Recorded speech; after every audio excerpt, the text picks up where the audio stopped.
नमस्कार, मी मनोहर पवार. इग्नून मराठीवर सर्वांचं स्वागत आहे. जत तालुक्यात अनेक तलावातील पाणी आता गायब झालेलं आहे. पावसाची प्रतीक्षा आता जाणवू लागली असून जत तालुका हा दुष्काळाच्या सध्या छायेत आहे. तालुक्यामध्ये सध्या अनेक पिके करपू लागलेली आहेत, त्यामुळे शेतकरी चिंताग्रस्त झालेला आहे.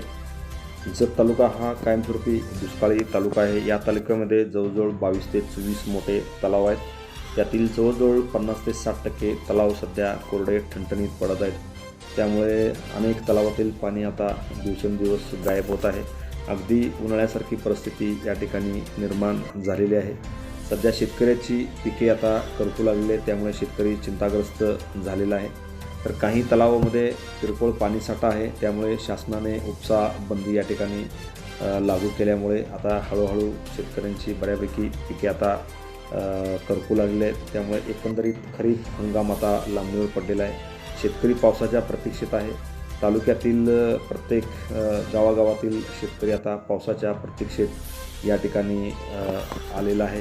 सध्या तालुक्यामध्ये शिंदूरसह 2 गावामध्ये पिण्याच्या पाण्याचे टँकर सुरू आहेत. त्यामुळे येणाऱ्या 8 दिवसामध्ये अनेक गावात पिण्याच्या पाण्याचे टँकर लागण्याची शक्यता निर्माण झाली आहे.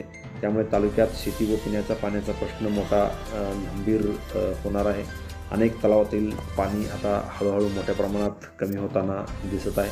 पावसाअभावी सध्या मका, भुईमूग, टोकन व ज्वारी, बाजरीची पेरण्या पूर्णपणे रखडलेल्या आहेत. शेतकऱ्यांनी मशागतीची कामे पूर्ण केली असली तरी पावसाच्या प्रतीक्षेत त्यांना थांबावे लागत आहे. त्यामुळे खरीप हंगामाची सुरुवात सध्या लांबणीवर पडल्याचे चित्र आहे. हवामान खात्याच्या अंदाजानुसार लवकरच पाऊस पडण्याची अपेक्षा शेतकरी व्यक्त करत आहेत. मात्र पाऊस आणखीन लांबल्यास दुबार पेरणीचा आर्थिक बोजा शेतकऱ्यावर पडण्याची शक्यता निर्माण झाली असून खरीप हंगामावर त्याचा मोठा परिणाम होण्याची भीती सध्या अनेक शेतकऱ्यांनी व्यक्त केलेली आहे. पावसाने ओढ दिल्याने तालुक्यातील सर्व तलावातील पाणीसाठा आता हळूहळू मृत संचय पातळीच्या खाली आलेला आहे. म्हणजे अनेक तलावातील पाणी आता हळूहळू कमी होत असल्याने मोठ्या प्रमाणात शेतकऱ्यांना याचा फटका बसण्याची शक्यता सध्या जोरात या ठिकाणी दिसत आहे. त्यामुळे एकंदरीत जर बघितलं तर जत तालुक्याच्या पूर्व भागातील अनेक गावामध्ये सध्या बिकट परिस्थिती निर्माण झालेली आहे. तालुक्यामध्ये द्राक्ष, डाळिंबाच्या बागा आहेत, त्या बागांना आता विकत पाणी आणून घालण्याची पाळी आली आहे. गेल्या 8 ते 10 दिवसापासून अनेक शेतकरी आजूबाजूच्या शेतकऱ्याकडून विकत पाणी आणून या डाळिंब व द्राक्ष बागांना या ठिकाणी पाणी घालत आहेत.